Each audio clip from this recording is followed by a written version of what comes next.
de pegar conversa. É crime pegar conversas no WhatsApp, áudio e expor na rede social. Isso aqui é crime. É código penal isso aqui. É crime. Então, fazendo vídeo, surfando na onda, você não tá desmascarando ninguém não, rapaz. Você não tá falando verdade nenhuma. Você tá se hypando de um momento pra... A Suzana Paula, minha amiga, essa mulher, ela nasceu sem o tecido adiposo. Ela é cega de um olho, ela tem a imagem dela desfigurada, ela faz hemodiálise todos os dias, de assim, dia não. E ela sofre muitos problemas, toma muito remédio. E é uma mulher que chora com dores, chora pela aparência dela. Esse cara teve a coragem de ir pra rede social falar que ela foi ungida com limão. É esse Flávio que eu tô falando. Como que esse cara quer chegar aqui e quer falar de mim? Desculpa, irmão. O próprio pastor Flávio, ele já viu nas redes sociais e reconheceu. Ele já fez alguns vídeos. Ele falou, irmãos, eu faço um trabalho pro reino. E de fato, eu reconheço. E eu falei é um homem pra de ele. Deus. Só que ele falou bem assim, Jesus me libertou de muitas coisas, me libertou da homossexualidade, transexualidade, me libertou das drogas, não sei o quê. Mas eu ainda tenho um espinho na carne que é a língua. Pastor Flávio, eu amo a sua vida. Mas o senhor falou isso. Mas assim, não nada contra ele, todo um respeito. Quando eu falei assim pra ele, amo o trabalho, deu um trabalho aplaudivo. É só um homem de Deus pra fazer um trabalho daquele, claro, né? O cara tirar as pessoas das garras do diabo, como ele tira e transforma as pessoas. É um trabalho muito bom e é incentivo. E eu dou muito incentivo pra ele nisso. Mas só falando das falas, entendeu?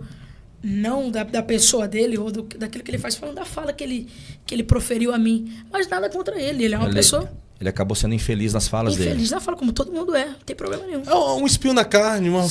Igual você também tem um espinhozinho na carne, tem não, Miguel? Tenho, todo mundo tem. Qual seria seu espinho Qual na o seu carne? espinho na carne?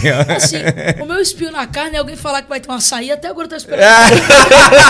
Meu espinho na carne. Meu irmão. Irmão, Paulo, ele falou que tinha um espinho na carne e não falou qual era o dele, porque eu tenho que falar o meu, né? Isso aí. Paulo não revelou o dele, eu vou ter que revelar o meu. Não, mas na sua visão, falando-se de falsos profetas e tal, o que caracteriza um falso profeta agora, Miguel? Nessa geração atual. Aqui, nessa geração. Isso. Pegando uma visão bíblica contextualizada com essa geração. Vamos lá. Vamos partir para um princípio básico. Vamos começar primeiro pela lógica, depois vamos para a Bíblia, tá?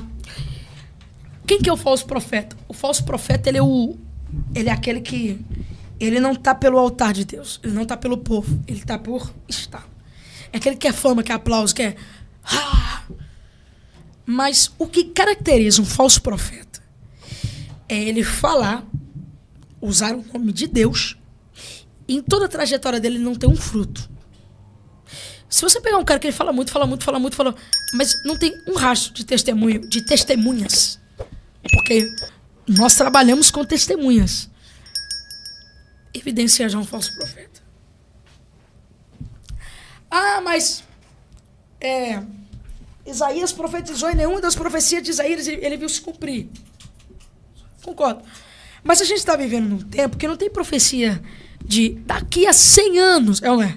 Sim. Tem. A 50... Não, tem, mas não é evidente. Não é comum. Para os tempos de hoje, não. Para os tempos de hoje, não. Concordo. 100 anos. Começa por aí. Até porque nenhum profeta, a não ser por Deus mesmo, vai ser doido de falar daqui a 100 anos. Daqui a 100 anos. Porque o caminho mostra que a qualquer momento Jesus pode vir, né? Pode acabar, né? Vir. Tudo. Então, assim, ele não tem rastro nenhum. E o que evidencia o falso profeta? Ele esconde a verdade, ele omite Cristo. Ele não prega Cristo.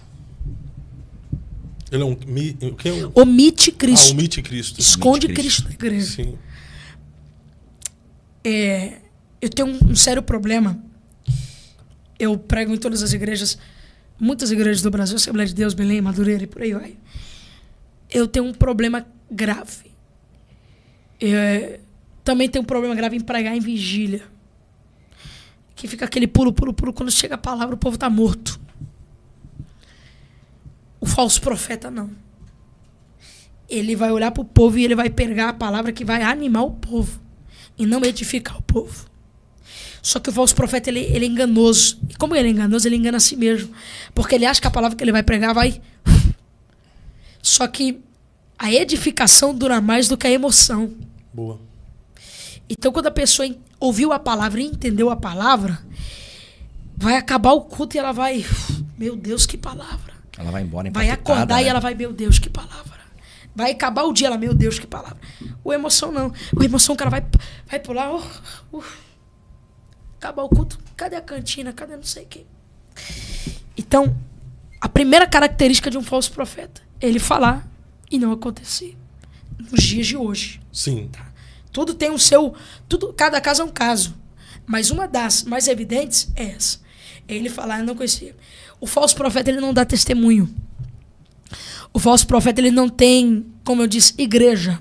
Ele não tem pastor. Ele não toma ceia. Ele não dizima.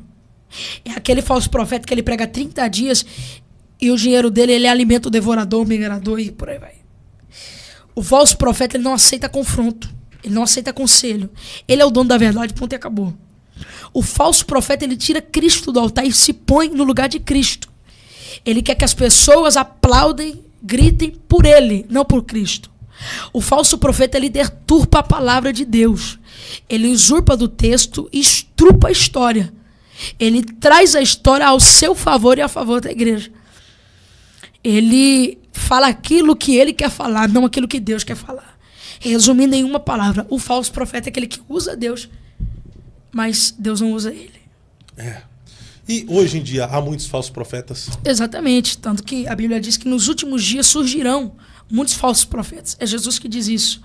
Só que eu ainda creio que no meio desse todo que nós estamos vivendo nessa Babilônia, né, nesse tempo de Jezabel, a gente vai entender que nessa Babilônia vai existir um Daniel. Que nesse reinado de Israel, que está um reinado podre, vai ter Elias mais 7.000 que se não dobraram a Jezabel nem a Acabe. Então eu creio sim que tem muitos falsos profetas e é evidente, mas nós cremos também que vai haver os remanescentes, aqueles que estão de pé firmes na rocha que é Cristo e que não vão se corromper. Os falsos evidenciam que há os verdadeiros, né? Você acha que hoje tem mais falsos profetas ou de fato profetas? Mais falsos profetas. Mais falsos profetas Exatamente. do que profetas que falam. Com certeza. Eu acho que tem mais verdadeiros profetas. Eu acho que tem mais verdadeiros profetas. Então, só que Eu são vou ser verdadeiros contra você que incumbidos. Existe há mais falsos profetas, porém os verdadeiros não têm tanta mídia. Não tem tanta mídia, é verdade. Os falsos profetas. Mas tem que haver um cuidado. Tem que haver um cuidado. Tem muita gente que está escondido. É profetas do Senhor, mas isso não tem fama, não tem aplauso, não tem esse negócio de camarim, não tem... Agora, claro, quando Deus quer fazer um profeta conhecido, isso não é errado. Não, a Bíblia diz que Deus deu fama a Josué. Acabou. Então, porque tem gente que evidencia isso, né? Uhum. Como baixar o nível. As pessoas baixam o nível. Você pode ver que ele é um falso profeta, sabe por quê? Olha o tanto de gente que está seguindo ele. E a Bíblia diz que nos últimos dias ele enganarão a muitos que... Mas aí que está o negócio. E se Deus quiser fazer conhecido? A birra dos fariseus e das religiões na época de Jesus é que tinha uma multidão seguindo a Cristo, né? Multidão. Então, esse é o problema das pessoas. É bater, bater, bater e dar crescimento, crescimento. E é o fruto. Muita gente fala do bispo Bruno Leonardo, mas em toda a história cristã, depois do Edir Macedo, eu nunca vi alguém para lotar um ginásio em coisa de dias que nem ele. E detalhe, né? Sem celebridades gospel, sem artistas, sem programa cantores, de TV, sem nada. Sem político para ajudar. Ele tá lotando. É um fenômeno, né? É um fenômeno. Sensacional, né? Não tem como você falar. E é o pastor com o maior número de inscritos no YouTube do mundo, né? Só que as pessoas criticam porque o evangelho que prega não é um evangelho confrontador. A verdade é que o povo quer sair ferido das igrejas, é isso. O povo é masoquista. É masoquista, quer gosta apanhar. De apanhar. Quer apanhar, quer gosta de apanhar. Assim, irmão, nada contra quem bate ou quem deixa de bater, mas eu vou falar uma verdade sincera. Como eu disse, pai não bate todo dia. Camarada que muito bate... Paulo Júnior! Desculpa, Paulo Júnior. Esse cara bateu tanto nos pastores, tanto nas igrejas, tanto. Irmãos, perdoa. Eu pequei. Uau, mas ele tá falando. Porque a Bíblia diz, aquele que tá de pé, para quem não quer. Não caia. Para quem não cai. Então, Você sabe se vai ficar de pé mesmo? Tem muito camarada que tá se gabando porque tá em pé, mas um dia ele pode cair. E o cair dele vai ser vergonha. E o pastor Hernani Santos, ele vem aqui e ele sempre fala algo muito forte. Quando você alimenta um público sem misericórdia, no dia que você precisar da misericórdia desse público que você alimenta, Acabou. você não vai ter.